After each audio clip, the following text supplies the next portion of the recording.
Hello student, welcome to a class. हम FI BCom second semester कर रहे हैं।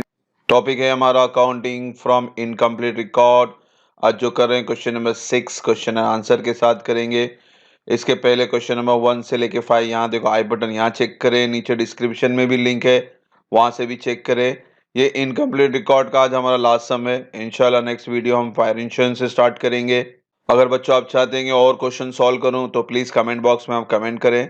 तो चलते हैं क्वेश्चन नंबर 6। पहला क्वेश्चन पढ़ लेते हैं। Mister Rohan, a retailer, does not keep any book of account. A summary of the bank account for the year ending 31 मार्च 2007।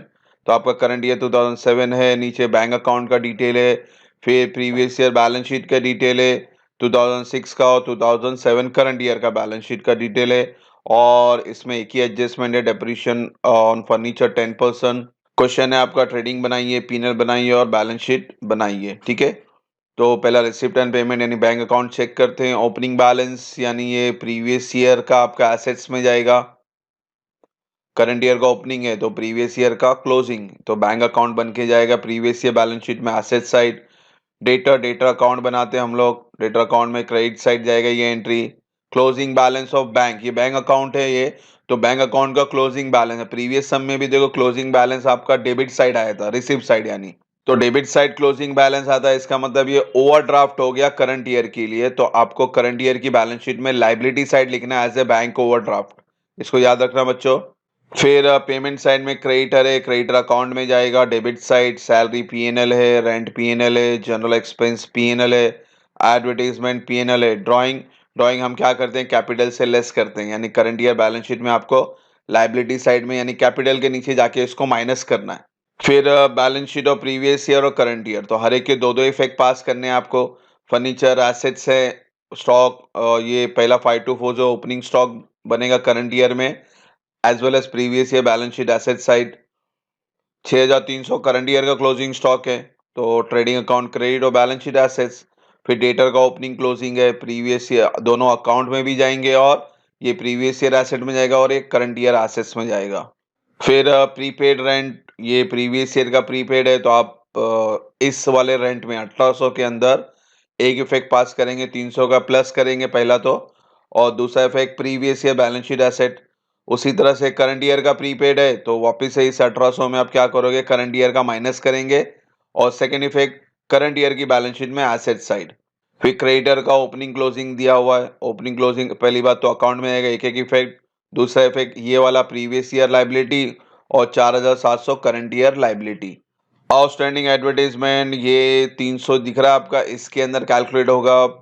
पहला ये 100 रुपया जो है, ये 100 रुपया प्रीवियस ईयर बैलेंस शीट में लाइबिलिटी साइड जाएगा, और ये 300 के अंदर जाके इसको माइनस करना है। ठीक है, outstanding of previous year minus और outstanding of current year plus, तो 150 रुपया इस 300 में प्लस करना है, और 150 का सेकेंड इफेक्ट जाएगा आपका करंट ईयर बैलेंस शीट में लाइबिलिटी साइड।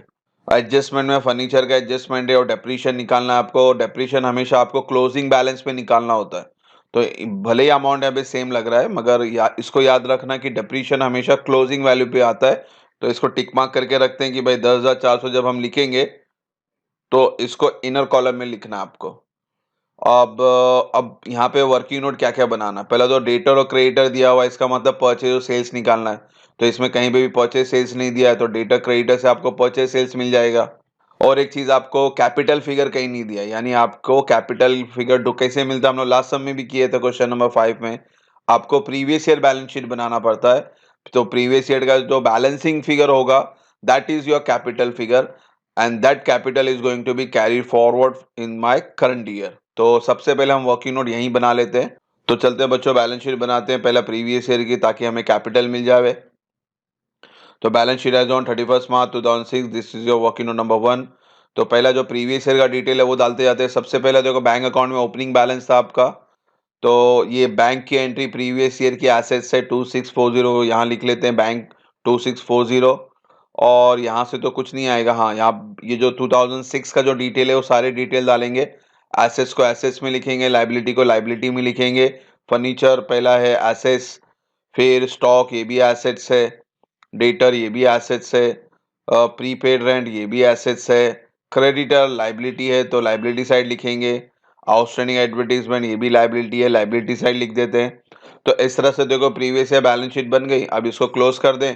तो अगर कैपिटल बैलेंसिंग फिगर ऑब्वियसली आपका डेबिट साइड बड़ा होगा, तो डेबिट साइड का टोटल दोनों साइड लिखें 25080, और इसके अंदर से ये जो लाइबिलिटी का टोटल है 4700, इसको माइनस कर दें तो आपका बैलेंसिंग फिगर आ गया कैपिटल 20,380। और ये 20,380 आप जब फाइनल अकाउंट बनाओगे ट्रेडिंग पी&एल बैलेंस शीट में, तो बैलेंस शीट के अंदर कैपिटल आपको इनर कॉलम में ये फिगर लिखना है 20380। क्वेश्चन में आपको कहीं पे भी कैपिटल नहीं दिया था, इस वजह से हमने बैलेंस शीट बनाई प्रीवियस ईयर की, और उसमें जो बैलेंसिंग फिगर है कैपिटल, और जब हम फाइनल अकाउंट बनाएंगे तो ये कैपिटल लिखेंगे 2380, इसको याद रखना। अब दो वर्किंग नोट और बना लेते हैं, डेटर और क्रेडिटर का, ताकि आपको परचेज और सेल्स मिल जाए। तो चलते हैं वर्किंग नोट बना लेते हैं डेटर और क्रेडिटर का। क्वेश्चन ले लेते हैं यहाँ पे फिर से। पहला डेटा और क्रेडिटर, आप पहला सिर्फ उसी को देखना है और कोई एंट्री देखने की जरूरत नहीं, हम सिर्फ वर्किंग नोट बना रहे हैं डेटा और क्रेडिटर का। तो डेटर का जो ओपनिंग बैलेंस है, debtor always have a debit balance, debtor का क्लोजिंग है, और ओपनिंग अगर डेबिट है तो क्लोजिंग का आएगा बच्चों क्रेडिट में। उसी तरह क्रेडिटर का भी ले लेते हैं, क्रेडिटर लाइबिलिटी है, लाइबिलिटी का ओपनिंग बैलेंस क्रेडिट में, और 4700 क्लोजिंग बैलेंस डेबिट में। अब बैंक अकाउंट में आते हैं। बैंक अकाउंट में डेटर, देखो यहाँ पे डेटर है, बैंक अकाउंट में डेबिट साइड, तो इसलिए मैंने बोला था अपोजिट साइड, यानी डेटर अकाउंट में आपको क्रेडिट साइड लिखना है 48,500 बैंक करके। फिर यहाँ में पेमेंट साइड में क्रेडिटर चाहिए, पेमेंट साइड में क्रेडिटर है, यानी क्रेडिटर अकाउंट में आपको कहाँ लिखना है, डेबिट साइड लिखना है, और कोई डिटेल नहीं है डेटा क्रेडिटर का। तो अब हम क्या लेते हैं, इनको क्लोज, पहला डेटर क्लोज कर लेते हैं। क्रेडिट साइड बड़ा है 55,300, और इसको 6,500 से माइनस करें तो आपका आंसर आए क्रेडिट सेल्स 48,800। अब ये वर्किंग नोट से हम शिफ्ट करेंगे कहाँ पे बच्चों, ट्रेडिंग अकाउंट में जाएगा आपका credit side as a sales. अब क्रेडिटर अकाउंट बंद कर लेते हैं। क्रेडिटर अकाउंट का डेबिट साइड बड़ा है 41950, इसको 4600 क्रेडिट से माइनस करें तो आपका क्रेडिट परचेज आ गया 37,350। तो अब जब हम फाइनल अकाउंट में जा रहे हैं तो इसको याद रखना, पहला कैपिटल लिखेंगे, फिर सेल्स लिखेंगे, और फिर परचेज लिखेंगे, ठीक है। सेल्स क्रेडिट साइड में और परचेज डेबिट साइड में, किसके, ट्रेडिंग अकाउंट के, ठीक है। तो अब चलते हैं हमारा फाइनल अकाउंट बना लेते हैं। तो फाइनल अकाउंट में ऑलरेडी मैंने वर्किंग नोट के जो अमाउंट है वो लिख लें, कैपिटल वर्किंग नोट नंबर 1 से आया था, यहाँ लिखे इनर कॉलम में, बिकॉज नेट प्रॉफिट वगैरह ड्राइंग वगैरह आएगा। Credit sales cash sales bifurcation नहीं चाहिए, क्योंकि सब में कोई सेल्स का इन्फॉर्मेशन दिया नहीं है, तो डायरेक्टली हमने सेल्स वर्किंग नोट 2 लिख दिया 48,800। Working note number 3 creditor account से हमें मिला था क्रेडिट परचेज 37,350। तो बाइफिकेशन करके लिखें तो भी चलेगा, डायरेक्ट लिखें तो भी चलेगा, क्योंकि यहाँ पे कोई इन्फॉर्मेशन नहीं क्रेडिट सेल्स या कैश सेल्स या क्रेडिट परचेज कैश परचेज का। बाइफिकेट करेंगे तो भी अच्छी बात है, मगर यहाँ पे डिटेल नहीं, इसलिए मैंने डायरेक्टली यहाँ पे बाहर लिख दिया सेल्स और purchase. Any how opening stock closing stock भी लिख के रखे पहले से, क्योंकि ये कंपलसरी एंट्री है। क्वेश्चन फिर से ले ले, यहाँ पे पहला बैलेंस शीट का डिटेल लेते हैं। अब हम लोग करंट ईयर का बेसिकली एंट्री पास करें तो आप ये लास्ट कॉलम का डिटेल इनपुट करेंगे सिर्फ।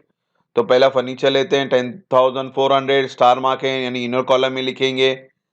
स्टॉक, हाँ ये ओपनिंग स्टॉक आएगा 5240, क्योंकि प्रीवियस ईयर क्लोजिंग स्टॉक, तो करंट ईयर क्या बन के आएगा बच्चों, ओपनिंग स्टॉक, तो यहाँ लिखे 5240। हाँ क्लोजिंग स्टॉक है 6,300, तो इसके दो इफेक्ट आएंगे, एक तो ट्रेडिंग अकाउंट क्रेडिट और एक बैलेंस शीट में एसेट साइड। नेक्स्ट है डेटर, डेटर का तो सिर्फ क्लोजिंग आएगा 6,800, डायरेक्ट लिखें। प्रीपेड रेंट आपको पीएनएल वाली एंट्री में कैलकुलेशन करना है, तो रेंट करके हेडिंग दे देते हैं, और पहला ये प्रीवियस ईयर प्रीपेड जो 300 है वो लिखना है, प्रीवियस ईयर का इसलिए ऐड कर रहे हैं, और इसका एक इफेक्ट तो आपने प्रीवियस ईयर बैलेंस शीट में पास कर दिया है, तो इसका सेकेंड इफेक्ट नहीं आएगा अभी। हाँ 600 रुपया करंट ईयर का प्रीपेड है, तो वो तो यहाँ माइनस करेंगे, और करंट ईयर का एडजस्टमेंट है, इसलिए इसका सेकेंड इफेक्ट आएगा बैलेंस शीट में एसेट साइड, ठीक है बच्चों। फिर क्रेडिटर का ओपनिंग नहीं चाहिए, क्लोजिंग है 4,700, वो यहाँ लिख ले।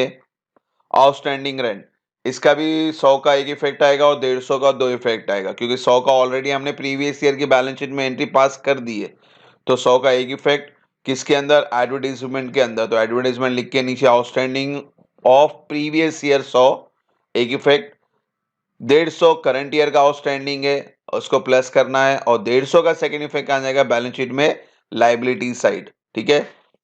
प्रीपेड या आउटस्टैंडिंग जो भी है उसका रूल याद रखें, अगर प्रीपेड ऑफ प्रीवियस ईयर है तो प्लस करेंगे और प्रीपेड ऑफ करंट ईयर है तो माइनस करेंगे। आपने 12th स्टैंडर्ड में नॉट फॉर प्रॉफिट और कंसर्न में बहुत सारी एंट्री की थी इसके ऊपर, तो इसको याद करें।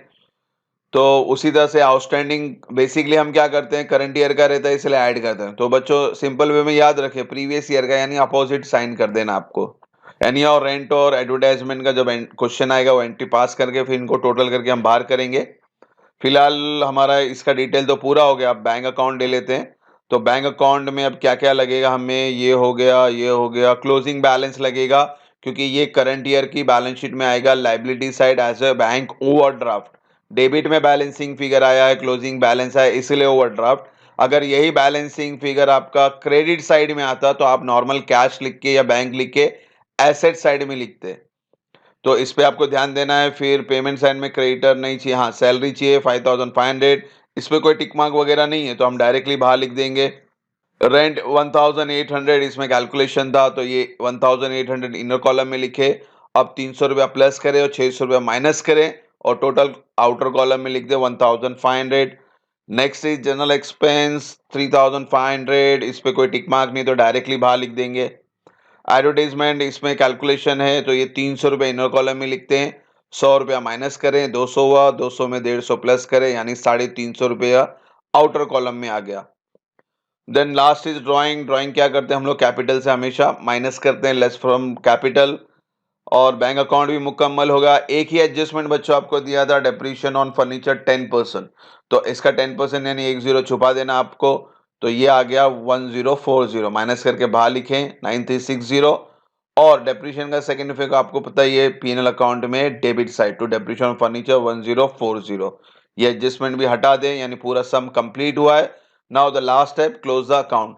तो ऑब्वियसली क्रेडिट साइड ही बड़ा है, क्रेडिट साइड का टोटल दोनों साइड लिखें। और अब डेबिट के टोटल से क्रेडिट के टोटल को माइनस करेंगे तो क्या निकल के आता है बच्चों, ग्रॉस प्रॉफिट। कैरिड डाउन है तो ब्रॉड डाउन करेंगे पीएनएल अकाउंट में opposite side by gross profit brought down 12510। Now we will close PNL account. PNL account में क्रेडिट साइड ही बड़ा है 12510। इसको अब क्या करेंगे, पीएनएल के डेबिट से माइनस करेंगे। तो जो आंसर आएगा उसे हम क्या बोलते हैं, net profit carried down, and it is 620 rupees. Now we have to transfer this 620 below the capital, और नेट प्रॉफिट है इसलिए ऐड करेंगे। अगर बच्चों क्रेडिट साइड में बैलेंस आता तो नेट लॉस, और उसको यहाँ पे जाके आपको माइनस करना पड़ता। फिलहाल नेट प्रॉफिट है, नो इश्यू। 620 प्लस कर दें, 5000 माइनस कर दें तो आपका क्लोजिंग कैपिटल आ गया 16000। तो इस तरह से कैपिटल भी बाहर है यानी लाइबिलिटी साइड टोटल बाहर आ चुके हैं, एसेट में भी सब बाहर है यानी आपका लास्ट स्टेप है बैलेंस शीट को टैली करना, और दोनों साइड का जो टैली फिगर है इट इज 23060। तो इस तरह से हमारा फाइनल अकाउंट का ये सब मुकम्मल हुआ। क्वेश्चन नंबर 6 किया आज हमने बच्चों। तो क्वेश्चन नंबर 1 से लेके 6 पूरे क्वेश्चन देखे। होप सो आपको चैप्टर में कोई डाउट ना हो। फिर भी अगर कोई इश्यू है तो प्लीज़ आप कमेंट में कमेंट करें कि और क्वेश्चन सॉल्व करना है तो मैं और क्वेश्चन भी सॉल्व करूंगा। मगर इंशाल्लाह नेक्स्ट वीडियो, जो नेक्स्ट सीरीज हम स्टार्ट करें फायर इंश्योरेंस की, तो नेक्स्ट वीडियो में जल्दी मिलेंगे with fire insurance. Thank you for watching the video. God bless you.